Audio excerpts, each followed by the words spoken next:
Hello everybody, it's Vanna Rich here with the 10 best albums from 1970. I started doing these with the year 1965, a new decade with 1970. On these 10 best albums, I'm doing the 10 best studio albums in my opinion. It is just my opinion, and I want to just say before I get started, I appreciate all the people and all the comments that I'm getting on these. And yeah, it overwhelmingly positive, and even the negative ones. It's all good, you know. But I'm doing the 10 best studio albums. No greatest hits, best of, compilations, or live albums are included in these. Though sometimes the live albums are some of the best albums recorded that year. But anyways, I'm gonna just jump into it. And my number 10, Simon and Garfunkel, Bridge Over Troubled Water. This is I think the best Simon and Garfunkel album. A lot of people disagree. They like their earlier ones better, but I just think the range of songwriting by Paul Simon on this is just superior to the other albums. I mean, it starts off with Bridge Over Troubled Water. Fantastic vocals by Art Garfunkel. And that's probably the song that made me an Art Garfunkel fan for life. I really love his solo albums. I tend to prefer the first few Art Garfunkel solo albums over the Paul Simon ones, actually. But after that, you got El Condor, Pasa, and then you got Cecilia. Just 3 different songs. I mean, just types of songs. It's just a really good album. My number 9. Now, this album would have scored higher, probably in my top 5, if it wasn't for the arrangements and production on this album. And this is Curtis Mayfield's first solo album, Curtis. The first album I ever bought by Curtis Mayfield was that live album. I can't remember where it was recorded at. It was a double album, and that's the reason I bought it. It was a double album back when it came out for basically the price of a single album. So that's why I bought it. You know, I was just a little kid, and I really dug it. It's either like a 4 or 5 piece band, really stripped down versions. And I came to this one after, and I was a little disappointed back then in the production of some of these songs. It starts out with If There's a Hell Below, We're All Gonna Go. A great, funky bass line. The bass line on that's what starts the album, is this funky ass bass. And then you go into The Other Side of Town, which is a song about growing up and living in the ghetto. And that song starts out with harps. And it's like, oh my God. But it doesn't distract too much from this particular song. But overall, there's too many harps, there's too many string arrangements and horn arrangements in this album. And it kind of takes away from how great the actual songs are. Every song in this album is really good. You got The Makings of You, Move On Up, Give It Up, and then Miss Black America. Great, just We the People Who Are Darker Than Blue. Every song on here is just great, and I love Curtis Mayfield. Number 8. I would consider this individual one of the pillars of 60s rock music, I guess you would have to say. I would say him and the Beatles. And it is Bob Dylan. I believe this is the last album he recorded in Nashville.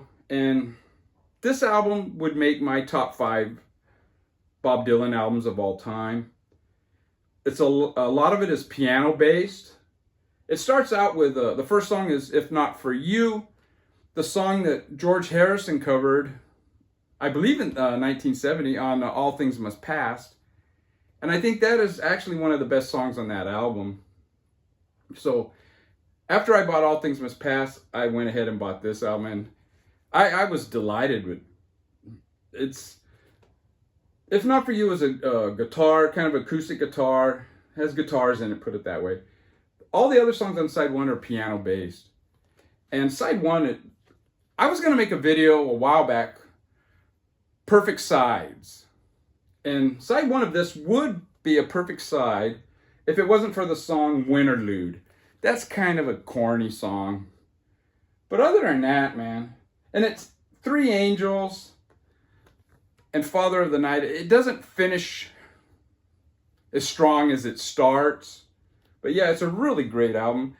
It's got gospel tinges, rhythm and blues tinges. It's a really good album.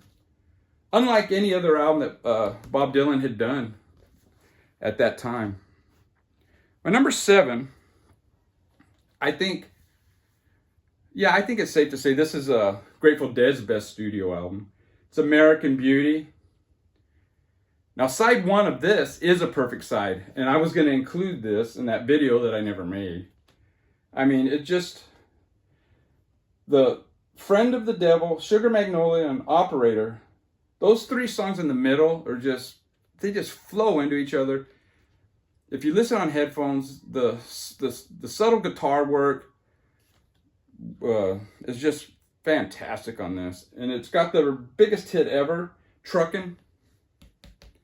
Unless Touch of Grey outdid it, I don't know. They only had the 2 hits, I think. You know, one-hit wonders, the Grateful Dead. But yeah, great album. Number 6. One of the hardest hitting songs from that year came from this album. And it's the title of the album, Black Sabbath, Paranoid. It's just, this is a hard-hitting album all the way through. I think my only complaint with this song, and or this album, is the intro to Iron Man. I am Iron Man. That's kind of goofy, but other than that, man, this is a great album. It's maybe the greatest album with the worst cover ever, though. That is terrible. Wow, we're number 5. We're into the top 5 already? Wow. Unless I'm miscounting. After the Gold Rush by Neil Young. This is the first Neil Young album I ever bought. I bought this when it came out. And it's still my favorite Neil Young album. 1970 was a great year for music. It has rockers on it, like Southern Man. What's that other one? When You Dance, I Can Really Love. There's another rocker on here. But anyways, and it's got great After the Gold Rush. Just well-written songs. Better than the first 2. I thought the first album was kind of hit and miss. The second album was really good. It didn't quite make my top 10, but yeah, this definitely does. And it not only makes my top 10, it makes my top 5 from 1970. Number 4 is Miles Davis, Bitches Brew. I'm going to show that, man. That is a great album cover. Compared to that Black Sabbath. Yeah, this is a great album. I don't like it as much as In a Silent Way, the album that came out in '69, but it's, I mean, just a notch below. It's just got great playing all the way through. Just fantastic musicians. Miles Davis had the best musicians on his albums. John McLaughlin shines on this. And on Record Store Day, they released some of the outtakes. I didn't buy that because I have a box set on CD of all the sessions, and it's really great, dude. It's a really good album, man. Number 3, a band like no other at the time, and it's the Stooges' Funhouse. Their second album. I like their debut, but I think overall this one works better. It's just really doesn't have a clunker on it. Side 2 starts off with 1970, and then it goes into Funhouse. It's just fantastic. And then it ends with LA Blues, just a hot mess. But yeah, it's a great album, man. TVI, Loose, Down on the Street, and Dirt. Just fantastic all the way through. I believe this is a first press from France. You know, I this was the last Stooges album that I was able to acquire. I could never find a good U.S. copy that was reasonably priced, and I found this one, and yeah, it's great. Now, these next two albums were probably my favorite two albums of that year. The one I've rated at number 2 was the one that I played the most, and it is John Lennon, Plastic Ono Band.